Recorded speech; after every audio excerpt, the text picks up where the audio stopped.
Hello, everyone, and welcome back to our English lessons with Mr. Muhammad Sidi. As we have went through last time, we went through the parts of speech, the 7 parts of speech.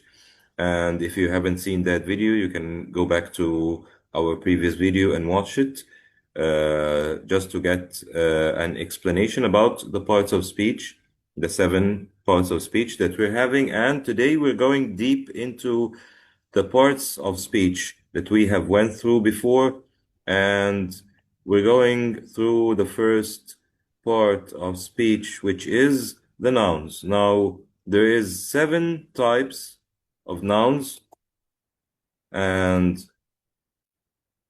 the first type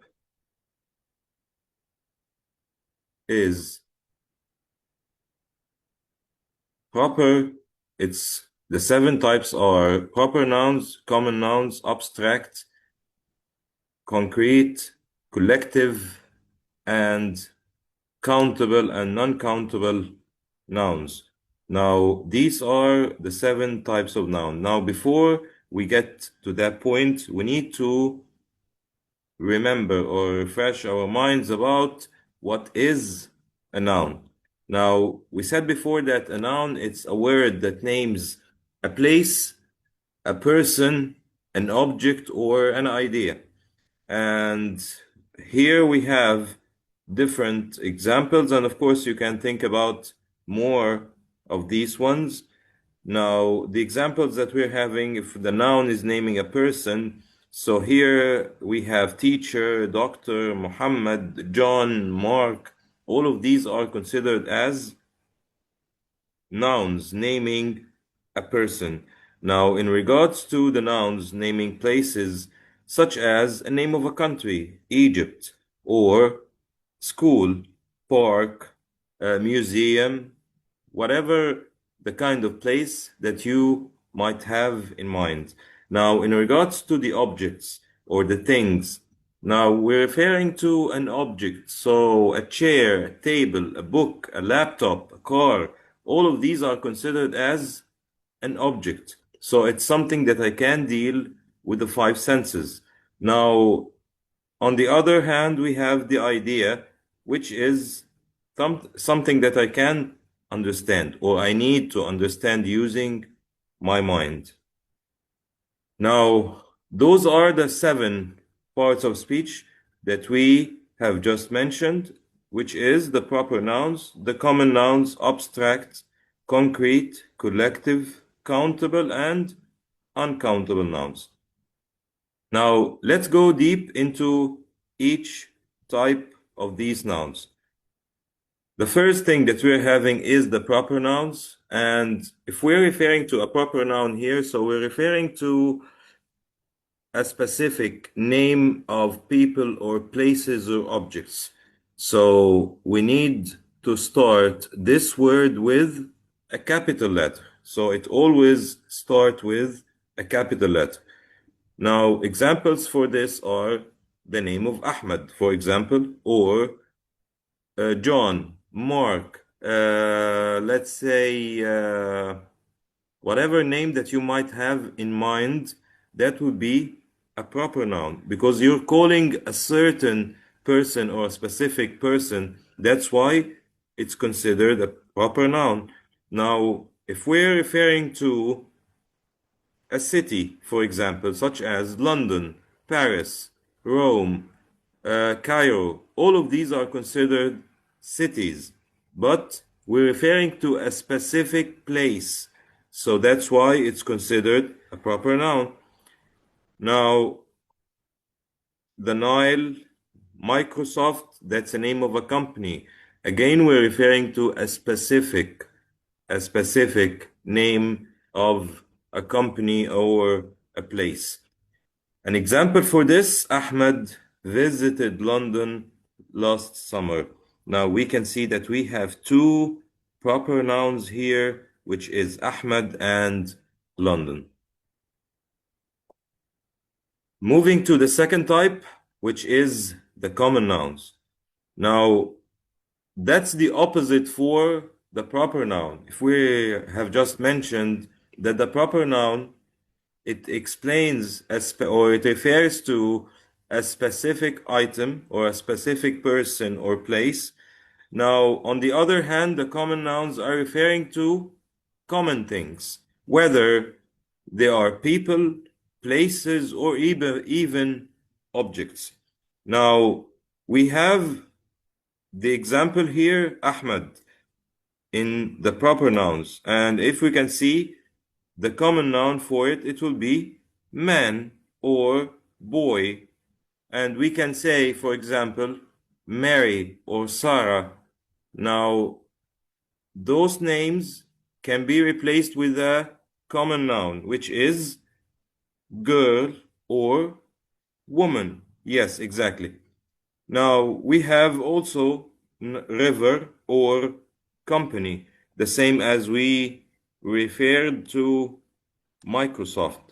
So if we're referring to a name, an exact name of a company, so that's a proper noun. If we're referring to a general company or a general name of a company, so here we're referring to a common noun. The man works in a big company. Now, we have here two common nouns, which is man and company. Exactly. Moving to another type of nouns, which is the abstract nouns. Now, the abstract nouns here, it refers to feelings, ideas, or something that you can't deal with the five senses. So, in other words, honesty, love, bravery, wisdom. If you think about those words and you think about dealing with any of those words with the five senses, that's impossible because we can't touch honesty, we can't see bravery, but we can feel the bravery, or we can feel the wisdom or understand the wisdom. So we need to use our mind to get to that point. So that's why the abstract nouns here, it's ideas or feelings or qualities that cannot be seen or touched. Honesty is the best policy.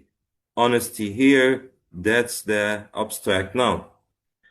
On the other hand, the concrete nouns, that's the fourth type of nouns.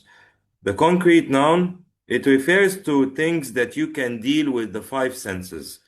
So it can be seen, touched, smelled, heard, or even tasted. So if we're referring to an object or a thing, so that's a concrete noun. Exactly.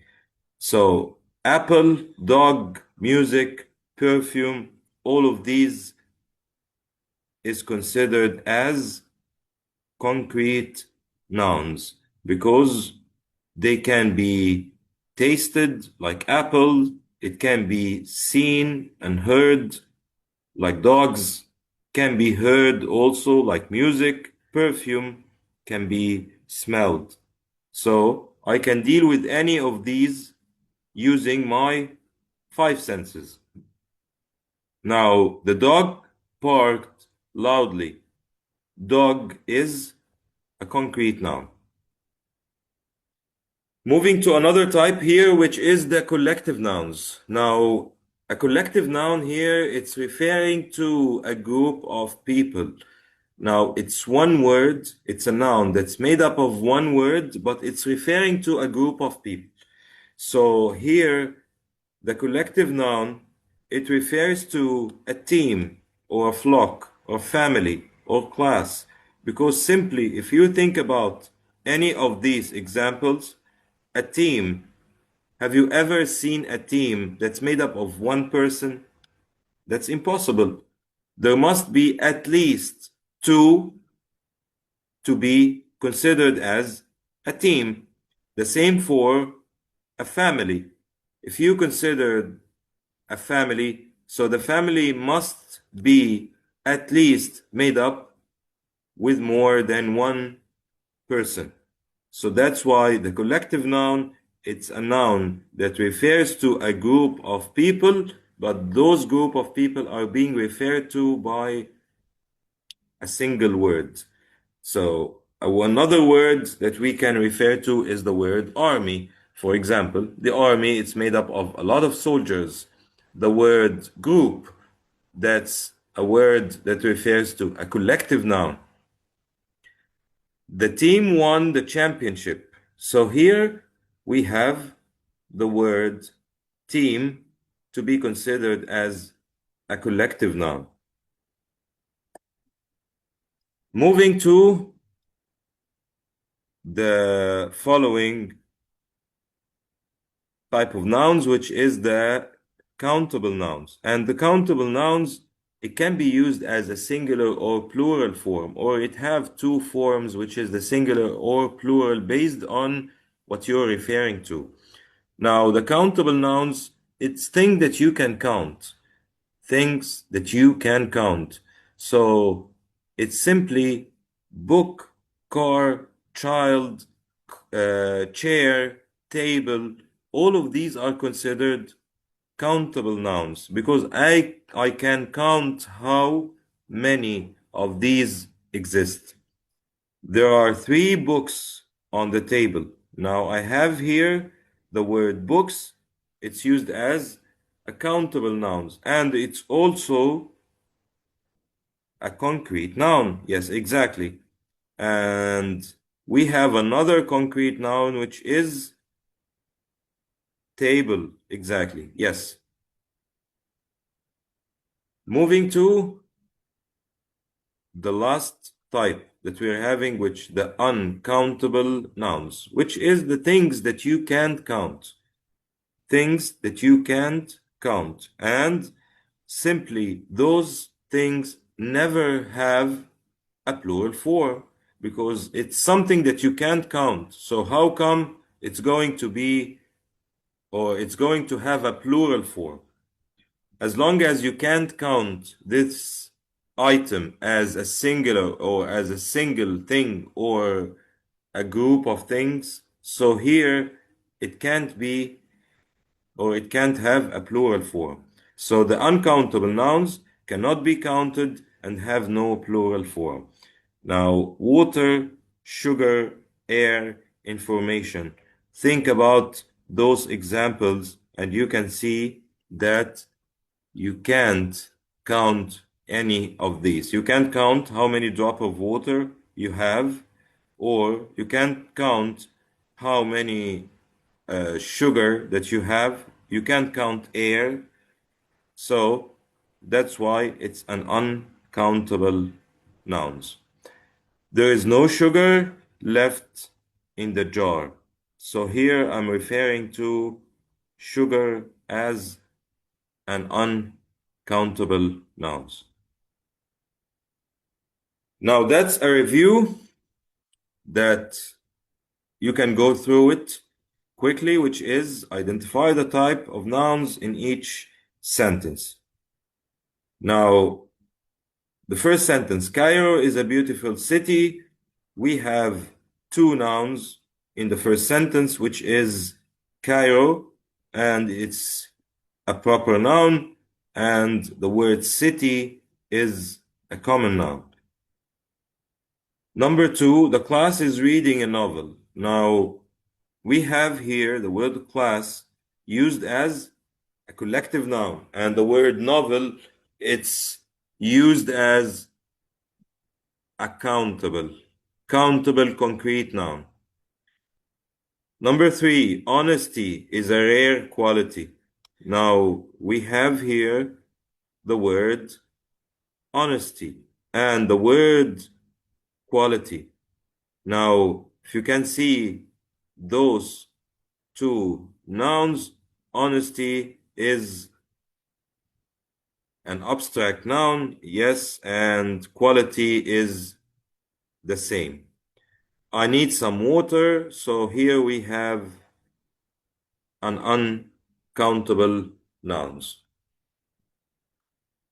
So that's it for today, my friends. Thank you very much for watching, and remember today's quote, which is words are the building blocks of language. Thank you very much for watching, and see you next time.